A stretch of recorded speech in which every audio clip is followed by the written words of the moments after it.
Hello everybody, welcome to Pencil College.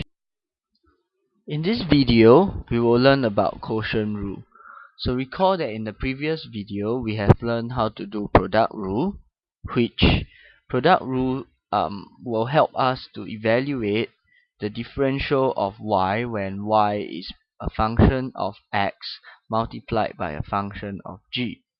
Okay, so the quotient rule over here will help us if in the case we have a function f over a function g. Okay, so it's a quotient. So today we're going to learn what steps we're going to take to actually differentiate using the quotient rule. Okay, as I have mentioned, what we are supposed to learn today is we are supposed to learn derivative of functions which are of a fraction fx over gx. Okay, where fx and gx are function of x. Okay, let's move into the rule proper. So for example, if I have a function y equals to a function f over g, okay, then the dy dx, or the differential of the function, is actually just gx fx f prime x minus g prime x fx over gx square. So what you actually need to note is that the denominator is squared. It's actually gx square, so gx is the one in the denominator. So after differentiating, it becomes a square. First, you keep the gx, differentiate the fx, minus away the g prime x, keeping the fx. Okay, so actually this rule can actually be proven from your product rule.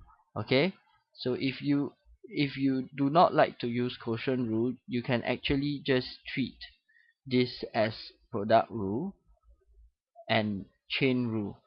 Okay, so see this minus 1 over here, so we'll need chain rule. So sorry, so this minus 1 over here, you will use chain rule to actually differentiate.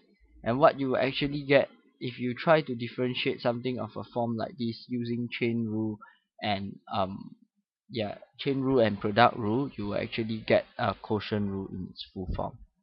Okay, so if you guys need me to do a derivation on this, please do a request, and I will show you the derivation from here to quotient rule. Okay. Okay, to make things clearer, we will probably try example 1 first, which we will need to differentiate y is equals to x plus 1 over x plus 2, and then find the derivative's value at x minus 1. Okay, so how do we differentiate this? Okay, so if you had not learned quotient rule, so what you would do is you would actually split this using partial fractions. So we have learned partial fractions in the earlier chapters.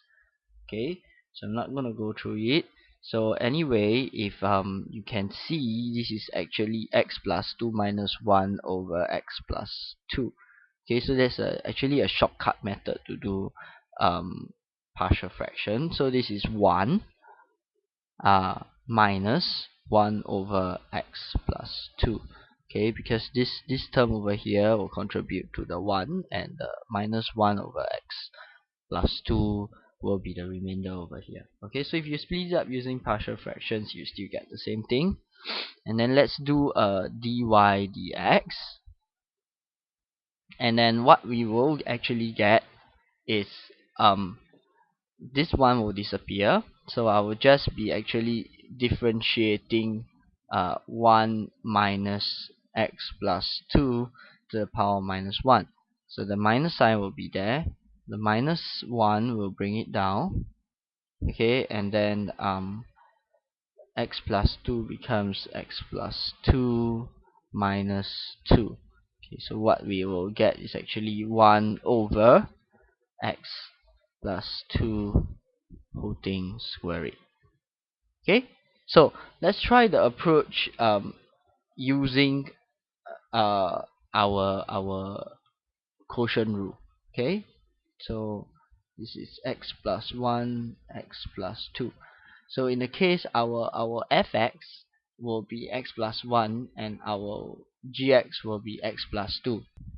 Okay, so recall that our quotient rule, it's actually dy dx is just equals to keeping the g, differentiating the f, minus keeping the f, differentiating the g, over taking the g square. Okay, so let us see what we can do over here. It's actually keeping the g, so the g is x plus 2, keeping the g, differentiating the f, which will give us 1, minus keeping the f,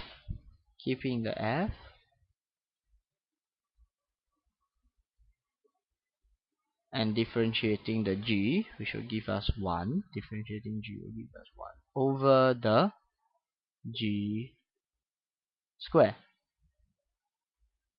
Okay, so x plus 2 times 1 will be x plus 2,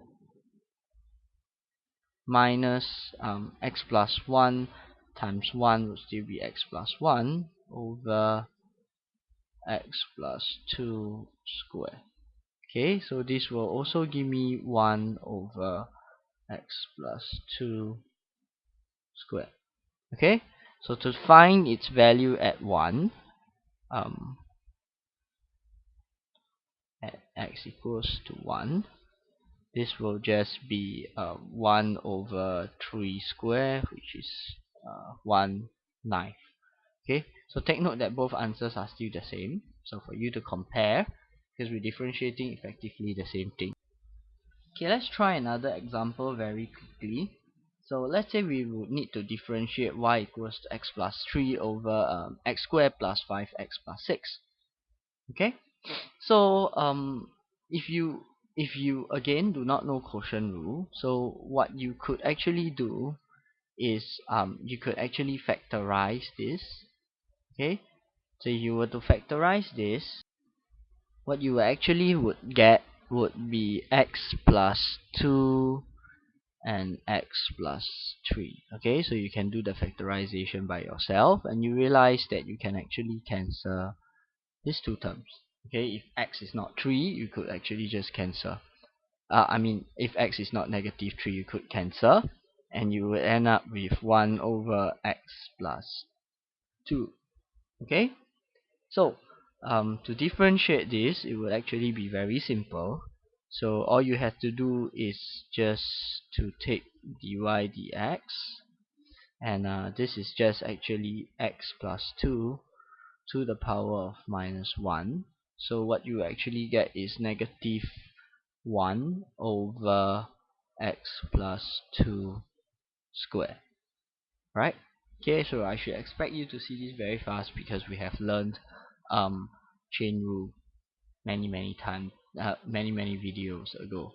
Okay, so let's say if we want to use quotient rule in this case, so recall that quotient rule states that the dy dx is actually just keeping the g, differentiating the f, minus keeping the f, differentiating the g, over squaring the g.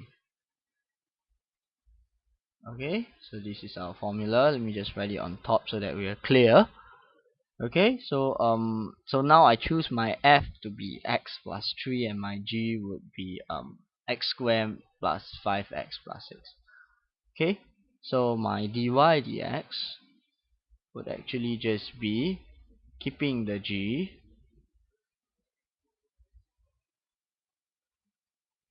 differentiating the f, which is 1, so I'm not going to write it, minus keeping the f, differentiating the g. So differentiating the g would give me 2x plus 5, okay, over squaring the g. x plus 6 whole thing, we'll square it. Okay, so let me just expand this. Plus 5x plus 6 minus this would be 2x square plus 6x plus 5x would be plus 11x plus 15 over x square plus 5x plus 6 whole thing squared. Okay, so let me do a little bit of simplification here.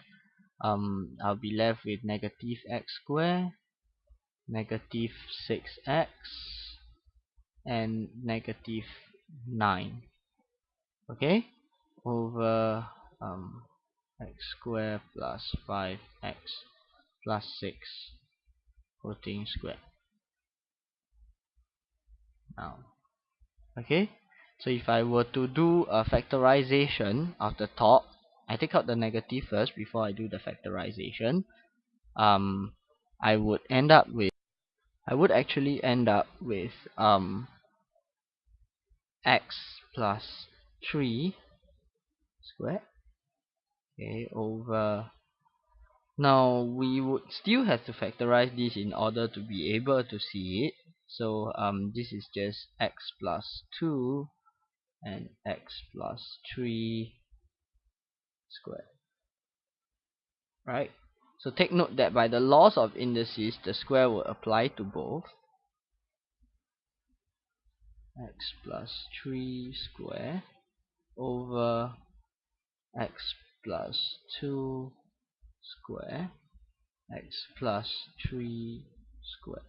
Okay, so take note that we can actually cancel these two, and we will end up with 1 over x plus 2 square.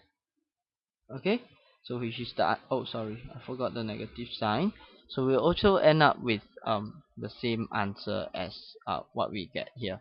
So but at times, sometimes if you can actually see this step, it would be much easier, okay, to first do first eliminate away the x plus 3. Okay, so in summary, the quotient rule for is just, if I were to want to differentiate a function y, which is a quotient of f over g, then my dy dx would actually just be keeping the g, differentiating the f, minus differentiating the g times the f over the g square. Okay, so these are just putting it in words. Okay, with this you should be able to practice these questions in exercise 14.4 of the Pen Pack A-Maths textbook. Okay, I thank you for watching these videos. For more videos, please visit pencilcollege.com. Thank you.